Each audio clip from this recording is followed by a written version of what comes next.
Imaginons un instant un smartphone flambant neuf. D'accord. Le soir, la batterie affiche 100%. On ferme toutes les applications, on éteint l'écran et on le pose sagement sur la table de nuit. Ouais, le scénario classique. Voilà. Et pourtant, à 3 heures du matin, l'appareil s'allume tout seul. Les ventilateurs se mettent à tourner à plein régime, l'écran clignote dans tous les sens et la batterie se vide en un clin d'œil. Ah oui, le truc bien angoissant. Exactement. Et le pire, c'est que quand on l'amène en réparation le lendemain, le technicien hausse les épaules et dit bah, faut simplement moins stresser, ou alors bah, c'est l'usure normale, c'est comme ça. Ce qui est totalement absurde pour un téléphone. Mais c'est exactement ce que vivent au quotidien entre 80 et 90% des femmes entre 40 et 55 ans avec leur propre cerveau. Absolument. C'est une réalité massive. Sur le dos, tu sais, d'une charge mentale un peu trop lourde ou d'un simple coup de vieux. Sauf que la réalité médicale elle est tout autre. On parle d'une véritable tempête neurobiologique. C'est ça. Et pas juste d'un petit coup de stress. Non, pas du tout. D'ailleurs, les données de la cohorte SWAN, c'est la Study of Women's Health Across the Nation, elles ont complètement rebattu les cartes sur ce sujet. Waouh, c'est une étude majeure, non? Majeur, oui. C'est pas juste un petit sondage d'opinion, c'est une étude longitudinale monumentale qui a suivi des milliers de femmes sur plusieurs années. Pour essayer de comprendre ce qui se passe vraiment. Exactement. L'objectif, c'était d'isoler ce qui relève du vieillissement chronologique pur de ce qui est spécifiquement déclenché par la transition hormonale. Et qu'est-ce qu'ils ont trouvé du coup? Les résultats sont frappants. Le risque de développer de véritables troubles cliniques du sommeil, il est multiplié par 1,60 dès l'entrée en périménopause. Multiplié par 1,60, c'est énorme. Ouais, on observe un basculement physiologique brut qui n'a absolument rien à voir avec un état d'âme ou une incapacité à gérer le stress du quotidien. C'est de la pure biologie. C'est de la biologie, oui. Et ça définit parfaitement l'objectif de notre analyse d'aujourd'hui, de cette masterclass. Pour celles qui nous écoutent et qui traversent cette période, ou même pour tous ceux qui veulent comprendre ce qui se passe sous le capot, on va vraiment décortiquer tout ça. Il faut soulever le capot, oui, c'est l'expression. L'idée, c'est d'aller bien au-delà des conseils de surface. On va analyser la mécanique hormonale, identifier les 4 grands voleurs de sommeil et explorer l'impact métabolique. Et surtout, donner des solutions. Exactement. Des solutions thérapeutiques et naturelles validées par la science. Mais commençons par la base, la chimie du cerveau. Qu'est-ce qui déraille à ce moment précis? Alors en fait, tout gravite autour d'une fluctuation extrême suivie d'une chute des hormones ovariennes. Et le grand chef de file là-dedans, c'est l'estradiol. L'estradiol, d'accord. Ouais. Au niveau du cerveau, et plus précisément dans l'hypothalamus, tu sais, c'est notre centre de commande un peu primitif. L'estradiol joue le rôle de régulateur thermique. Il gère notre température, en gros. C'est ça. Il maintient ce qu'on appelle en médecine la zone thermoneutre.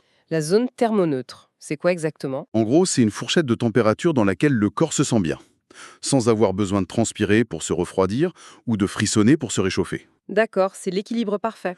Voilà. Sauf que pendant la périménopause, le niveau d'estradiol devient complètement erratique avant de s'effondrer. Ce qui casse le thermostat.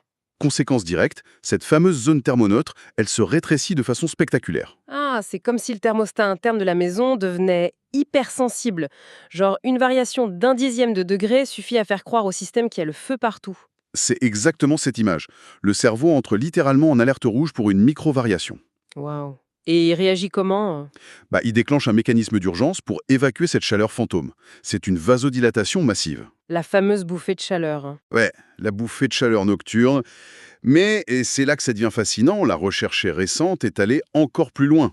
Ah bon? Sur quel aspect? Sur la voie des neurokinines. Et plus spécifiquement, les récepteurs qu'on appelle NK1 et NK3 dans le cerveau. Ok, ça sonne très technique. C'est quoi le rôle des neurokinines? En temps normal, les estrogènes agissent comme une pédale de frein sur ces neurones à neurokinines. Donc il les garde calmes. C'est ça.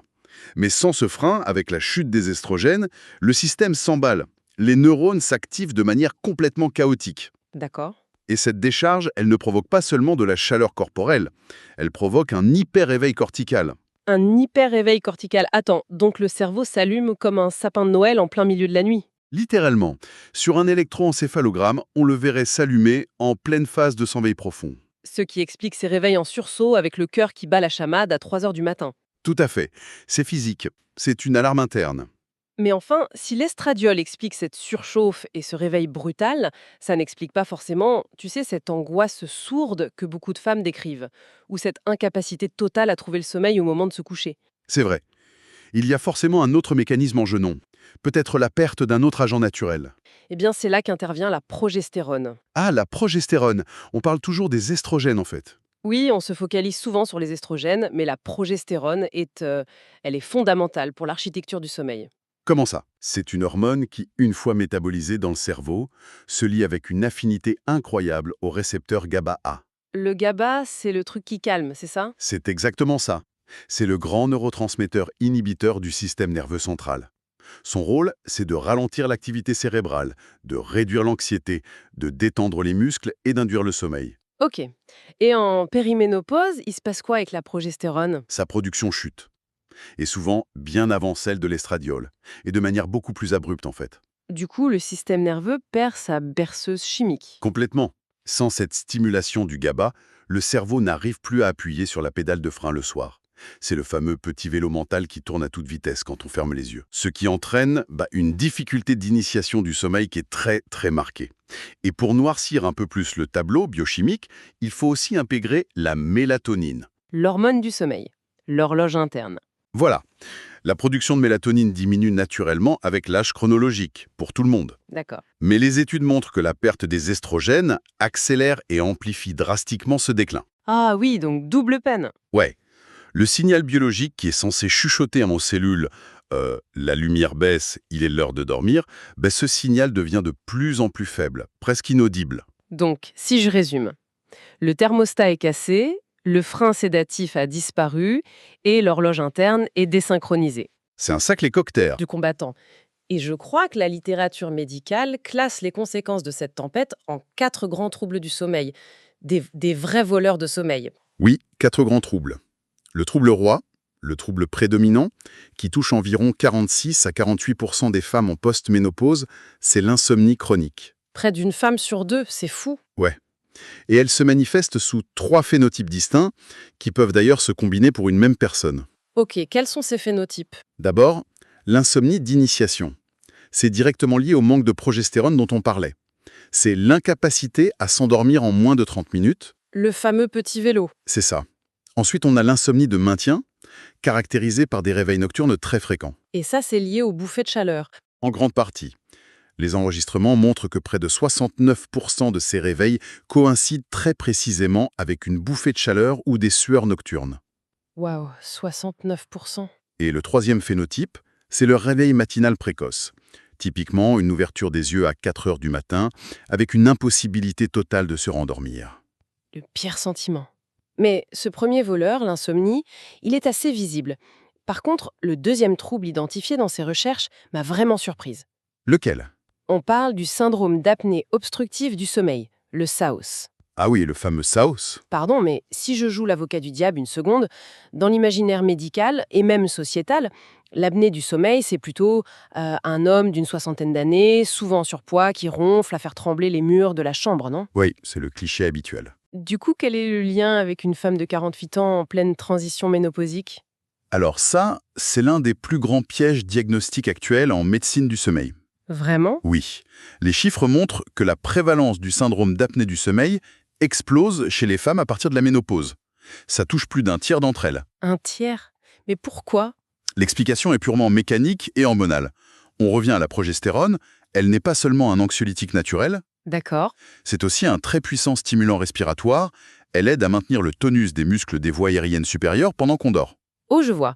Donc, quand la progestérone s'effondre, Ces tissus perdent leur fermeté. Ils ont tendance à s'affaisser et à bloquer le passage de l'air dès que la personne s'endort et que les muscles se relâchent. le conduit respiratoire s'écrase sur son propre poids. C'est ça. Mais j'imagine que la chute des œstrogènes joue aussi un rôle dans la structure du corps à ce moment-là, non? Sur la répartition des graisses. Absolument. La carence estrogénique modifie le stockage des graisses, ça se déplace des hanches et des cuisses vers la région abdominale et cervicale. Autour du cou. Oui, un léger épaississement autour du cou, ça ajoute un poids mécanique direct sur la trachée. Le vrai drame de cette situation, c'est que les symptômes chez la femme sont extrêmement atypiques par rapport à l'homme. Elles ne vont pas forcément avoir un ronflement tonitruant ou des arrêts respiratoires que le partenaire va remarquer. Très rarement. Le plus souvent, elles arrivent en consultation avec une fatigue diurne complètement écrasante, des maux de tête inexpliqués le matin, une insomnie de maintien, des palpitations la nuit et parfois des troubles de l'humeur. Oui, des troubles de l'humeur profonds. Et souvent, les médecins passent complètement à côté du diagnostic d'apnée. Ah non? Si, ils attribuent ces réveils en sursaut à une anxiété généralisée ou à de la dépression. Et le pire, c'est qu'ils prescrivent parfois des somnifères. Mais attends, un somnifère, c'est un relaxant, non? Ça détend les muscles. Exactement. Donc ça détend encore plus les voies respiratoires et ça aggrave massivement l'apnée. En réalité, si la patiente se réveille en panique à 3 heures du matin, c'est parce que son cerveau manque d'oxygène. C'est un instant de survie. C'est effrayant d'imaginer le nombre de femmes qui sont mal diagnostiquées juste à cause d'un stéréotype médical. C'est un vrai problème de santé publique. Bon, ça c'était le deuxième. Ce qui nous amène au troisième trouble majeur, qui est tout aussi physique et incroyablement frustrant. Le syndrome des jambes sans repos. Le fameux SJSR. Cette sensation insupportable d'impatience, de fourmillement profond dans les jambes le soir. Ça oblige littéralement à se lever et à marcher pour faire passer la gêne. Ça rend l'endormissement impossible. Oui, c'est très pénible. Et le syndrome des jambes sans repos a une base neurologique fascinante, intimement liée au système dopaminergique. La dopamine, l'hormone de la récompense. C'est ça. Or, ce système dopaminergique est modulé par les œstrogènes. Donc, les fluctuations chaotiques de la périménopause perturbent directement la sécrétion de dopamine dans le cerveau. Logique. Mais il y a une variable encore plus critique à surveiller ici. Une variable très concrète et qu'on peut doser, le niveau de fer. Et plus précisément, la ferritine. Le fer. Mais oui, le lien paraît tellement évident quand on pense à la périménopause. Bien sûr, avec les saignements. Voilà, les cycles menstruels deviennent anarchiques. Il y a souvent des saignements extrêmement abondants, ce qu'on appelle les ménorrhagies. Les réserves de fer sont siphonnées mois après mois. Exactement. Et le cerveau a un besoin crucial de fer pour synthétiser la dopamine. Donc pas de fer, pas de dopamine. Voilà.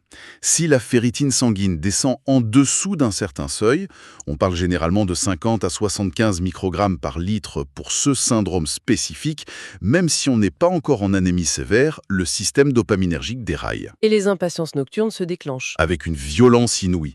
Vérifier ce taux de ferriquine, ça devrait être un réflexe systématique face à ce symptôme, en pharmacie ou au cabinet. C'est tellement concret comme action.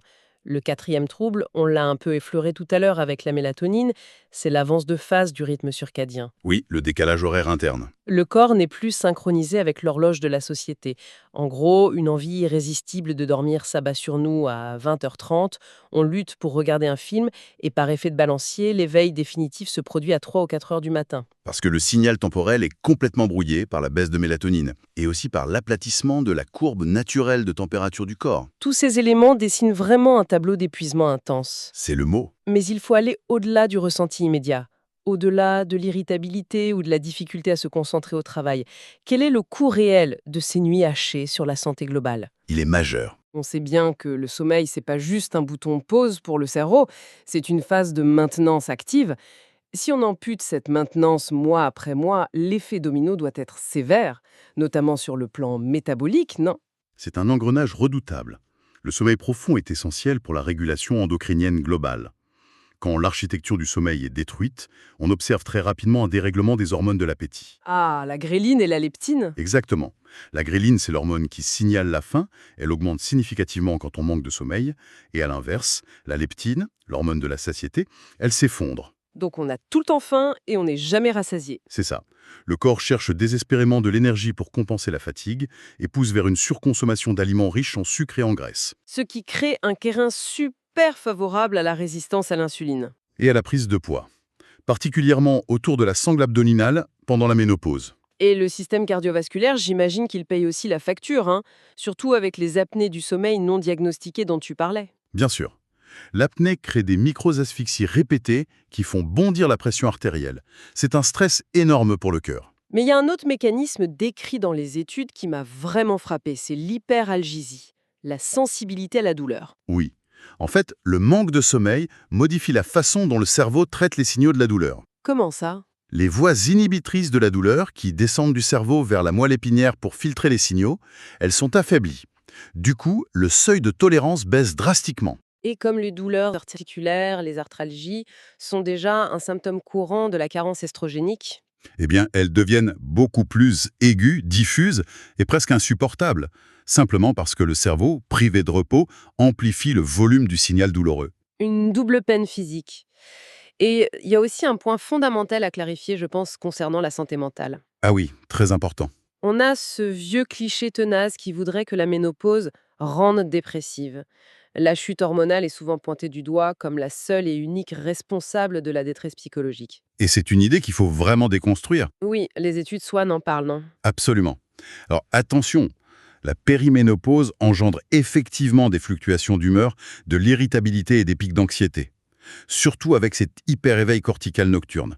Le cerveau ne décompresse jamais totalement. C'est épuisant. Mais de vastes études épidémiologiques démontrent que la ménopause en elle-même ne provoque pas une augmentation significative du taux de troubles dépressifs majeurs caractérisés. Ah d'accord. Par rapport au reste de la vie, le risque n'explose pas. Sauf antécédents spécifiques, non. La réalité est beaucoup plus insidieuse. C'est un match de ping-pong complètement destructeur entre l'insomnie et l'anxiété. Un cercle vicieux. Voilà. Le manque cruel de sommeil génère de l'angoisse pendant la journée et cette angoisse accumulée empêche le système nerveux de s'apaiser la nuit. C'est ce cycle infernal qu'il faut réussir à briser. Et c'est là que nous basculons vers la partie la plus importante de cette masterclass. Les solutions. Exactement. Comment désamorcer la situation climax? Et ce qui est fou, c'est que la première ligne de traitement recommandée par les sociétés savantes pour l'insomnie chronique, ce n'est ni une hormone ni un somnifère. Non, c'est la TCCI, la thérapie cognitivo-comportementale de l'insomnie. Mais là encore, le paradoxe saute aux yeux. Pourquoi? On passe tout ce temps à expliquer que la cause est un chaos neurochimique lié à l'estradiol, aux neurokinines, à la baisse du GABA. Comment une thérapie comportementale qui passe par la parole et des petits exercices peut réparer des récepteurs biochimiques? C'est une excellente question.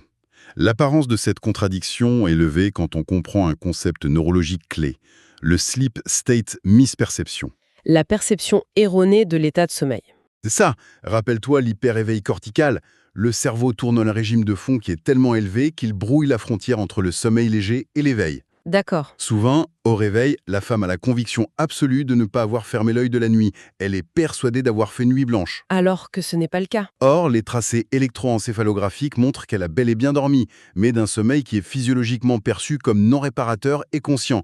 Le cerveau dormait, mais gardait une part d'éveil. C'est fou, hein. Donc le traumatisme de ces mauvaises nuits répétées, ça crée une vraie anxiété d'anticipation. Exactement. Le simple fait de voir son lit déclenche une décharge de cortisol, l'hormone du stress. Et la TCCI intervient pour recabler cette association toxique, j'imagine. C'est une véritable rééducation neurologique. La TCCI utilise des outils puissants, très éloignés des simples petits conseils de relaxation. Comme quoi, par exemple? Elle s'appuie par exemple sur la restriction de temps passé au lit. Attends, on demande aux gens de moins dormir? De passer moins de temps dans le lit, oui. En limitant drastiquement les heures passées dans la chambre, on recrée une pression homéostatique. Une vraie fin de sommeil. Exactement. Cette fin biologique va forcer le cerveau à consolider ses phases de repos. La thérapie intègre aussi le contrôle du stimulus.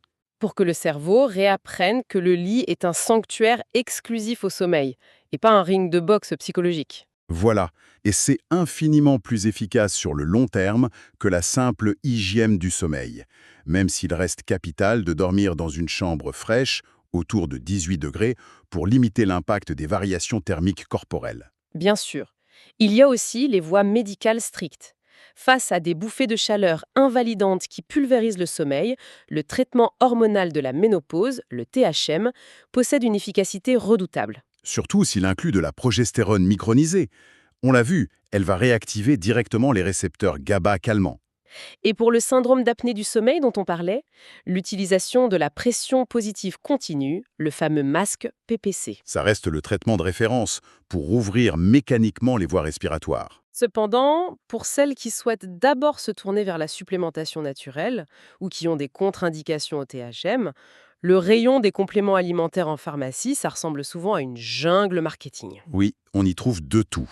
Si on s'en tient strictement au niveau de preuves scientifiques, Quelle serait ton ordonnance officinale idéale? L'arsenal fondé sur les preuves est en réalité très ciblé. Le premier pilier, sans surprise, c'est la mélatonine. À quel dosage? En apportant une dose de 0,5 à 3 mg, environ 30 minutes avant le coucher, on vient compenser directement la faiblesse du signal circadien. Et ça marche? Oui. Ce qui est remarquable, c'est que la littérature indique qu'à des doses proches de 3 mg, on observe non seulement une resynchronisation de l'horloge interne, mais également une atténuation de l'intensité des bouffées de chaleur nocturnes. Ah, ça agit sur les deux tableaux. Génial. Et le deuxième pilier? C'est le magnésium, le grand cofacteur enzymatique indispensable à plus de 300 réactions dans le corps, dont la synthèse des neurotransmetteurs apaisants. Mais on prend n'importe quel magnésium? Non, la subtilité réside dans la forme moléculaire. Il faut s'orienter vers le bisglycinate de magnésium. Bisglycinate, d'accord. Dosé entre 200 et 400 mg, il offre une excellente biodisponibilité neurologique et surtout, il évite l'effet laxatif et les inconforts digestifs qu'on a typiquement avec d'autres formes comme le citrate ou l'oxyde. Et parmi les plantes, on évoque très souvent la valériane pour dormir. Est-ce que son efficacité dépasse l'effet placebo? Totalement. La valériane bénéficie d'un niveau de preuve clinique modéré à élevé. Ses composés actifs, l'acide valérénique notamment, se fixent sur les mêmes récepteurs GABA que la progestérone. Ah, donc elle restaure une partie de l'action sédative perdue. C'est ça. Et pour les femmes en période de transition, il est particulièrement pertinent de l'associer au houblon. Le houblon, comme dans la bière? Oui, la plante. Le houblon possède non seulement des propriétés sédatives, mais aussi une légère action phytoestrogénique. Ça aide à adoucir les variations de cette fameuse zone thermoneutre. D'accord, et s'il y a beaucoup d'anxiété? Si le phénotype d'insomnie est dominé par l'hyperéveil lié au stress, le petit vélo mental, des molécules comme la L-théanine extraite du thé vert ou des plantes adaptogènes comme l'ashwagandha ont bien démontré leur capacité à réguler la sécrétion de cortisol en fin de journée. Donc, en synthétisant un peu cette boîte à outils, on obtiendrait un protocole de base assez robuste pour notre audience. L'association d'une mélatonine, potentiellement à libération prolongée pour couvrir la phase de maintien du sommeil, Oui, couplée à une cure de magnésium bisglycinate sur 2 ou 3 mois pour stabiliser le système nerveux. Le tout idéalement soutenu par les techniques comportementales de la TCCI. c'est un excellent protocole de première intention, oui. Au terme de cette plongée physiologique, je crois que le message central qui émerge de toutes ces données, c'est l'urgence de déculpabiliser. Complètement. Ce bouleversement des nuits, ce n'est pas un manque de volonté, ce n'est pas dans la tête. C'est un tsunami neuro-endocrinien réel qui est mesurable, qui implique des neurokinines survoltées, un effondrement du système GABAergique et des répercussions métaboliques en chaîne. C'est de la pure biologie. Et la bonne nouvelle, c'est que des solutions existent, des protocoles comportementaux, des suppléments ciblés, des traitements médicaux. Absolument. Et pour repousser la réflexion encore un peu plus loin, pour clôturer cette analyse, il y a un détail fascinant dans la littérature moderne concernant ce fameux concept de perception erronée du sommeil dont on a parlé. Ah oui, ça. Le fait de croire qu'on ne dort pas? Oui, on sait maintenant que le cerveau ménopausé est souvent en état de vigilance extrême, même endormi. Il scrute le moindre danger ou la moindre anomalie interne. Et ça amène à se poser une question assez troublante sur nos propres habitudes technologiques, en fait. Exactement. On est dans l'ère de la quantification de soi. Beaucoup dorment avec des montres connectées, des bagues intelligentes qui décortiquent chaque phase de sommeil, chaque micro-réveil, avec des pourcentages et des scores de récupération au réveil. Et c'est précisément le paradoxe. En voulant optimiser le sommeil avec des capteurs biométriques, on induit une pression psychologique supplémentaire. On se réveille, on regarde son score de 42% de récupération sur l'écran. Et le cerveau valide instantanément son propre état d'alerte. Exactement, le stress monte en flèche. Donc, en cherchant à contrôler ce qui nous échappe, avec des écrans et des algorithmes, on nourrit en fait la source même du problème. Cette angoisse de performance et cet hyper-éveil cortical qui nous maintiennent éveillés. C'est le serpent qui se mord la queue. C'est une ironie technologique assez cruelle. Et peut-être le signe qu'avant même de prendre un supplément ou de consulter, la première étape vers des nuits plus sereines serait simplement de retirer sa montre, d'éloigner les écrans et d'oser se reconnecter à ses propres sensations physiques. Je ne peux qu'approuver. Voilà une perspective intéressante pour aborder la prochaine nuit de celles qui nous écoutent. Merci d'avoir décrypté tout